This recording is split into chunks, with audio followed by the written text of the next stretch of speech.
नमस्कार मंडळी, मी संतोष गायकवाड जागर मराठी चॅनलवर तुमचं स्वागत करतो. मित्रांनो, आज आहे दीपावली आणि या दीपावली विशेष ग्रेट बीट मुलाखतीमध्ये पाहुण्या म्हणून आहेत प्राचार्य डॉक्टर श्रद्धा मयुरेश भोमे. मॅडम, दीपावली आहे आणि जागर मराठी चॅनलवर तुम्ही नवीन नाही आहेत, तर तुमच्या एकंदरीत जेव्हा मी रिसर्च केलं तर तुमची पुस्तकं, तुमची ज्ञानाबद्दलची तुमची कुतूहल आहे, त्या संदर्भात तर प्रेक्षक आपण त्यांच्याशी संवाद साधणारच आहोत. सर्वप्रथम मॅडम, आज दिवाळी आहे, तर दीपावली आहे, तर त्या निमित्ताने तुम्ही काय सांगाल प्रेक्षकांना?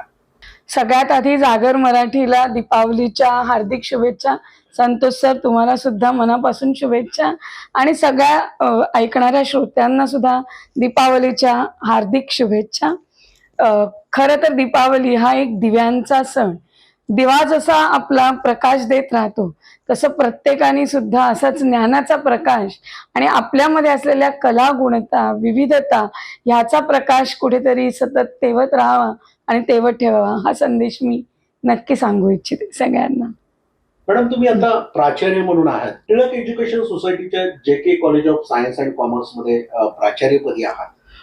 मॅडम, कुणालाही आता असं वाटणार नाही की तुम्ही एकेकाळी एसटीने प्रवास केलेला, तर तुमच्या एकंदरीत आई वडिलांबद्दल आणि तो जो काही शैक्षणिक प्रवास होता थोडासा कळतर एक, म्हणजे लोकांना हे पाहून वाचून की मध्यमवर्गीय लोक सुद्धा प्राचार्यपदी जाऊ शकतात, हो, तर ही एक प्रेरणा मिळेल. तर थोडं डिटेल बद्दल सांगा की तो लहानपणीचा जो प्रवास होता तो कसा नक्की केलेला? नक्की. ऍक्च्युली 1ली ते 5वी 4थी पर्यंत मी मुलुंडला मावशीकडे शिकायला होते आणि त्यावेळी सुट्टी लागली गावाला जायचं म्हणजे आम्ही एसटीनेच जायचो. तेव्हा काय आता सारख्या कार किंवा ओला उबर हा जमाना नव्हता. आणि त्यानंतर मी माध्यमिक शिक्षणासाठी पुन्हा गावाला गेले. त्यावेळेला मला रोज 20-20 किलोमीटर गालसुरे म्हणून जे शाळा आहे, गालसुरे विद्या मंदिर, त्या ठिकाणी मी घडले आणि रोज मी एसटीने निघायचे. सकाळी जर 12ची शाळा असेल दुपारी, तर साधारण 10:15च्या एसटीने मी निघायला सुरुवात करायचे आणि एक मजा यायची. त्यावेळेला एक 4-5 मित्रमैत्रिणी, आमचे एक सर मॅडम, असं आम्ही सगळे एकाच गाडीनी गालसुरेला जायचो. आणि एक 4:15ला शाळा सुटली की ज्या गाडीने मी 1ली ते 4थी जेव्हा मावशीकडे होते मुलुंडला, त्या गाडीने आम्ही ठाण्याहून जेव्हा हरिहरेश्वरला जायचो, तीच गाडी कुठेतरी मला पुन्हा गालसुरेवरून हरिहरेश्वरला जायला मिळायची. सो एक वेगळाच ते कंडक्टर काका, ते ड्रायव्हर काका आणि ते मला कायम ओळखत होते. त्यामुळे ना एक वेगळी मजा होती आणि असं पुढे बापरे आपण एसटीने जातोय वगैरे असं काहीच मनात नव्हतं. आणि एक छान वेगळा अनुभव म्हणजे आताची मुलं त्याला लाल डबा, लाल परी अशी वेगवेगळी नावं देतात. पण पावसाळा असो, उन्हाळा असो, हिवाळा असो, ह्या एसटीच्या प्रवासाची खरी मजा मी शाळेच्या वेळातच अनुभवली. खूप मस्त. तुमचे वडील शेतकरी आणि आई पण उद्योजक आहेत, तर हो. याबद्दल काय सांगाल? ऍक्च्युली हरिहरेश्वर येथे माझं सगळं घर आहे माहेर आणि माझे बाबा हे कृषीनिष्ठ शेतकरी आहेत. म्हणजे ते पुण्याच्या एका उच्च महाविद्यालयात श्री किरण मोरेश्वर वाकणकर आणि ते गावचे सरपंच वगैरे सुद्धा होते. पण बाबांचं मूळ कसं पुण्याला त्यांचं ग्रॅज्युएशन पर्यंत शिक्षण झालं, पण नोकरी करून जो काही पगार मिळतो त्यापेक्षा गावाला असलेल्या शेतीत आमच्याकडे जे मजूर होते आणि कामाला येणाऱ्या महिला वर्ग होता, ह्यांची मजुरी कुठेतरी त्यावेळी जास्त होती द्यायची. सो बाबांचं म्हणणं असं पडलं की मग हे कमवण्यापेक्षा माझं जे घरचं आहे हेच मी कुठेतरी वाढवेन. आणि ह्यामध्येच म्हणजे बाबा सांगतात की आजोबा अण्णा वाकणकर यांच्याकडून जेव्हा सगळं शिकायला सुरुवात केली आणि बाबांनी पुढे चालवायला वारसा सुरू केलं, तेव्हा 1000 किलो सुपारी आमची व्हायची. आणि आत्ता अगदी निसर्ग चक्रीवादळामध्ये नुकसान होण्याच्या अगोदरपर्यंत 6000 किलोवर बाबांनी तो सुपारीचा प्रवास, आंब्याची झाडं, सुपारीची झाडं, त्याच्यानंतर फणस, काजूची बाग, असे जे वेगवेगळे उपक्रम तांदुळाच्या शेतीबरोबर केले ते नक्कीच कुठेतरी वाखाणण्यासारखे. आणि शिवाय मी एक बाबांना सतत बघितलं, कुठलीही परिस्थिती येऊ बाबा माझे कधीच खचलेले नाही. ते कायम नवीन जोमानी, नवीन शिकणं यासाठी सदोदित कार्यरत राहिले. तशीच माझी आई सौ चित्रा अर्थात सीमा किरण वाकणकर.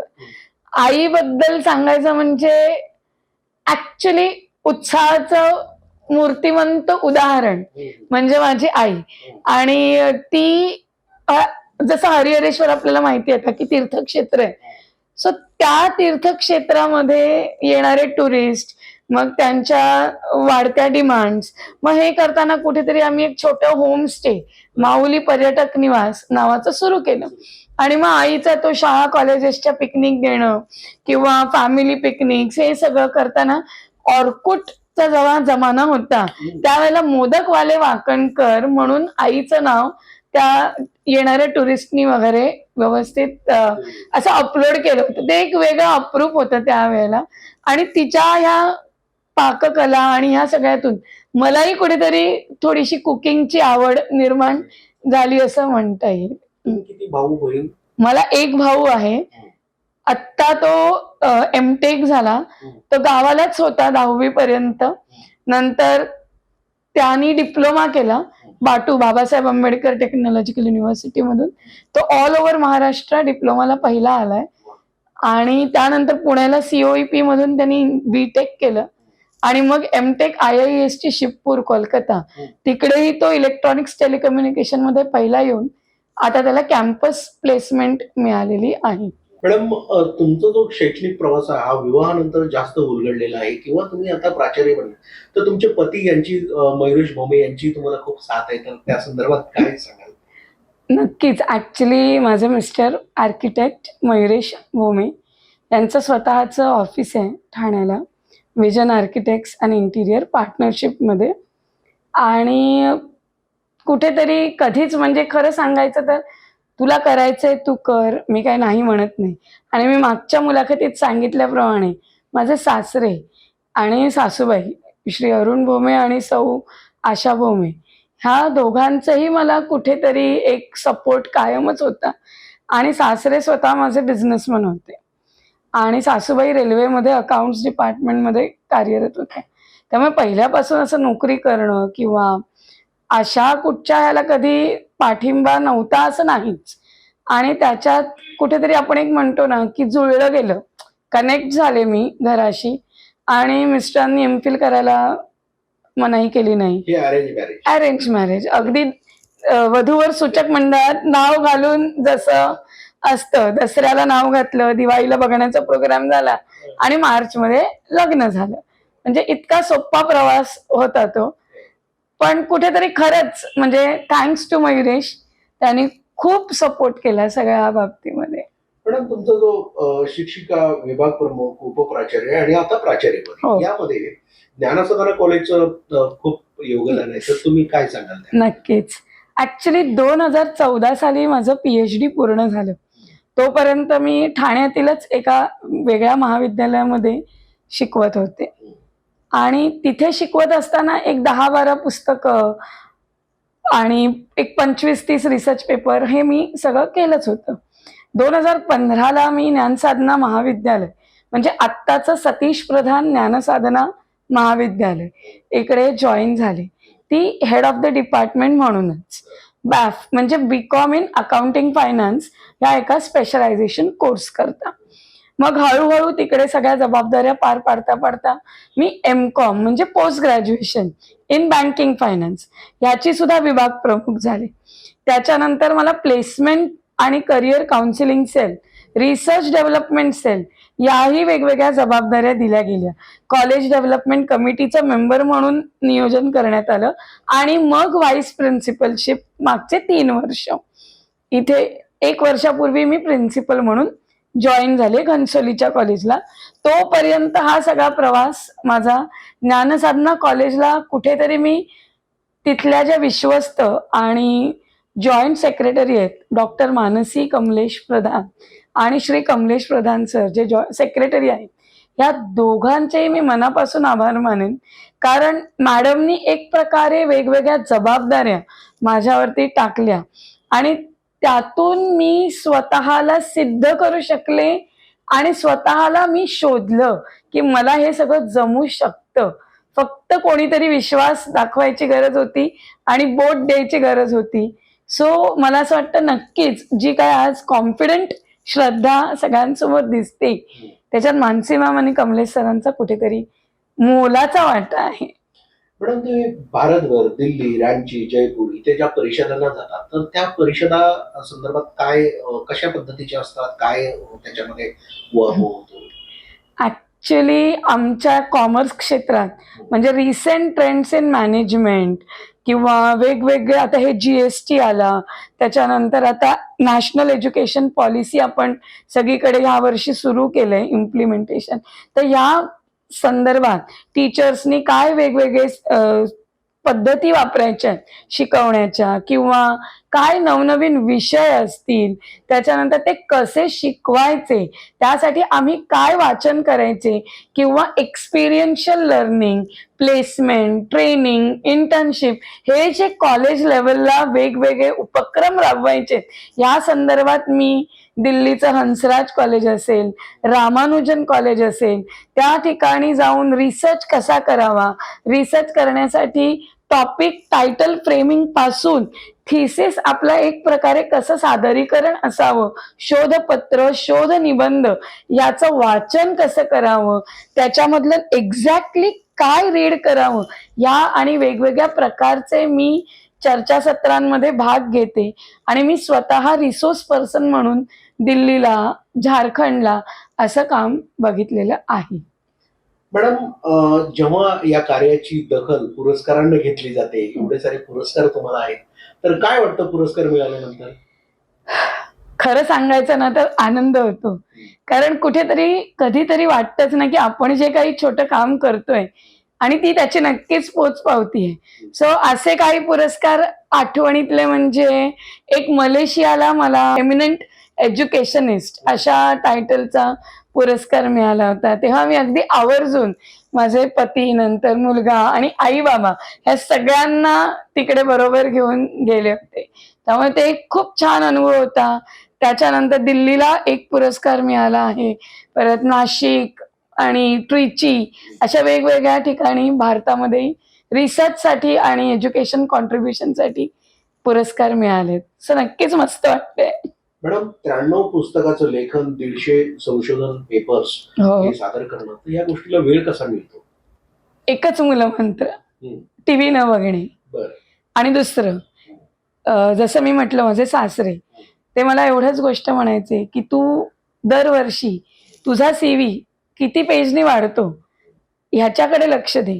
आपल्याबद्दल कोण काय बोलतंय इथे लक्ष देण्यापेक्षा आपण आज कुठे आहोत आणि आपण पुढच्या वर्षी कुठे असणार आहोत CVच्या स्वरूपात, ह्या गोष्टींकडे तू लक्ष दे. आणि लोक बोलतच राहतील पण तू करत राहा. केलंयस म्हणून माणसं बोलतायत. करत तर तो एक मूलमंत्र मी कुठेतरी नेहमी अंगी बांधला आणि कधीच टीव्ही बघत नाही मी. मॅडम, तुमच्या या कार्याची दखल जे महाराष्ट्र शासनाचं किंवा एक सह्याद्री टीव्ही आहे जे लहानपणी हो. आपण पाहतो, आपण लहानपणी बातम्या पाहिलेल्या आणि त्या चॅनलवर तुमचं हॅलो सखीमध्ये मुलाखत झालेली, तर तो अनुभव कसा होता? खरं सांगायचं तर लहानपणी जेव्हा हॅलो सखी, हॅलो डॉक्टर हे चर्चासत्र बघितले, 7च्या बातम्या, तर कधीतरी वाटायचं की त्या सेटवर बघायला तरी जायला मिळेल का. आणि अगदी मागच्या महिन्यात मी त्या सेटवर जाऊन माझी एक मुलाखत झाली आणि त्यात मी कॉमर्स क्षेत्रामध्ये महिलांसाठी काय वेगवेगळ्या व्यवसाय आणि शैक्षणिक संधी आहेत हे एक पदर उलगडला. सो मला मजा आली. आणि खरं सांगायचं तर हा एक एकदम मस्त अनुभव होता की ज्याच्यामध्ये आपण लाईव्ह जातो आणि लोकांशी संवाद साधतो, आलेल्या फोनना उत्तरं देतो. एक निश्चितच वेगळा आणि सुखद अनुभव होता. आधी मी अशी स्वतःला इमॅजिन करत होते की आपण त्या सेटवर कसे असू, नकळत फोन आला आणि आपल्याकडनं काही चूक झाली तर. पण छान वेगळा अनुभव. मॅडम, आजची जी विद्यार्थी पिढी, एक शिक्षण तज्ञ, एक प्राचार्य म्हणून सध्याच्या विद्यार्थ्यांकडे तुम्ही कसं बघता? काय ती पिढी मोबाईलमध्ये आहे की तुमचं एक काय निरीक्षण त्यामुळे? नक्कीच तुम्ही म्हणलं तसं ती पिढी मोबाईलमध्ये आहे. पण आत्ता ह्या वेगळ्या नॅशनल एज्युकेशन पॉलिसी 2020 ह्यामध्ये मुलांना ना एक विषय आणलाय, सोशल मीडिया अँड कम्युनिकेशन. मग ह्या सोशल मीडियातून आपण नक्की काय कम्युनिकेट करतो आणि त्यातून आपण काय घेतो हे विद्यार्थ्यांसाठी फार महत्वाचं आहे. आणि मला असं वाटतं की मी ॲज अ शिक्षक किंवा मी ॲज अ प्राचार्य, मी मुलांना काय त्यातून वेगळं करा, युनिक करा हे सांगेन आणि ती मुलं त्यानुसार नक्की ऐकतील. पण एक गोष्ट प्रकर्षाने जाणवते, ती म्हणजे संवाद कुठेतरी हरवत चाललेला आहे. आणि म्हणून मुलांनी संवाद साधण्यासाठी थोडा वेळ सोशल मीडियाच्या विश्वातून येऊन आभासी मंचापेक्षा रिअल मंचाकडे किंवा आजकाल जे आपण म्हणतो real life to real life कुठेतरी येण्याची नक्कीच गरज आहे. मॅडम, आता तुम्ही ज्या क्षेत्रामध्ये शैक्षणिक क्षेत्रामध्ये आहात, तर तुम्हाला कुठचं असं वाटतं की शासन स्तरावर आणखी काही प्रयत्न होणं गरजेचं आहे त्यांच्या पॉलिसीज धोरणांमध्ये, तर यावर काय भाष्य कराल? आत्ताच आपल्या 2020 मध्ये माननीय पंतप्रधानांनी संपूर्ण शैक्षणिक धोरण बदललं आणि नॅशनल एज्युकेशन पॉलिसी 2020ची स्थापना झाली. तर त्या अंतर्गत कुठेतरी आता परत एकदा पूर्वीप्रमाणे मल्टी डिसिप्लिनरी एज्युकेशन आणि इन्क्लुजन पॉलिसी सुरू झालेली आहे. तर ह्याचा आता लवकरात लवकर अंमल व्हावा आणि सगळ्या स्तरावरती, म्हणजे असं नाही की मी सायन्सची विद्यार्थिनी आहे तर मी पेटी का वाजवू नये, हा कुठेतरी एक की मी अभ्यासच केला पाहिजे मान म्हणून, हे कुठेतरी आता लोप पावेल. आणि थोडंसं सायन्सचा मुलगा किंवा इंजिनिअरिंगचा मुलगा सुद्धा आपल्या कलागुणांना चांगला वाव देऊ शकेल या पॉलिसीमुळे, असं मला वाटतं. पण एक गोष्ट सांगावीशी वाटते की रिसर्च हा जो काही माझा पॅशन आहे, त्याच्यात कॉमर्स क्षेत्रात थोड्याशा संधी कमी आहे.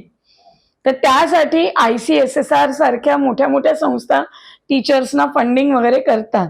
पण त्या जोडीला अजूनही काही संस्था नावारूपाला आल्या किंवा वेगवेगळ्या कंपन्यांचे CSR इनिशिएटिव्ह असतात, त्यातून टीचर्सना काहीतरी रिसर्च संशोधन करण्याची संधी मिळाली तर अगदीच म्हणजे एक चांगला ट्रेंड सुरू होईल असं आपण म्हणू शकतो. मॅडम, हा प्रश्न तुम्ही कसा घेता मला माहित नाही, कारण आता हे तुमचं करिअर खूप छान पद्धतीने चालले आहे. आज आपण 2024 मध्ये आहोत.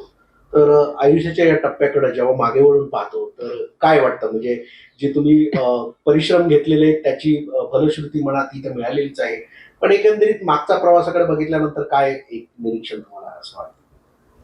श्रद्धा श्रद्धा ही एक लहानपणी एकदम मी अशी काय म्हणतो आपण अल्लड आणि मस्तीखोर आणि अत्यंत आगाऊ होते. पण जसं जसं घडत गेले, मोठी होत गेले, एक स्टेबिलिटी आली.